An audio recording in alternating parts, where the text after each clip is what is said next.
Hey guys, what's up? So in this quick video, I'm going to show you how you can get the hyper expressive filter on TikTok.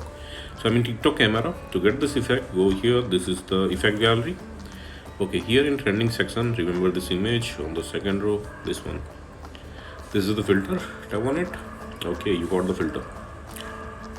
So this is the effect. Suppose you are not getting the effect like this from the effect gallery, then what you can do, go to your feed page or you page, and here search for hyper expressive filter. Okay, on the top row you will see the effect name.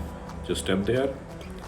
Okay, and you will be directed to the effect page. Now from here you can add it to your favorites, and at the bottom of the screen you will see use this effect.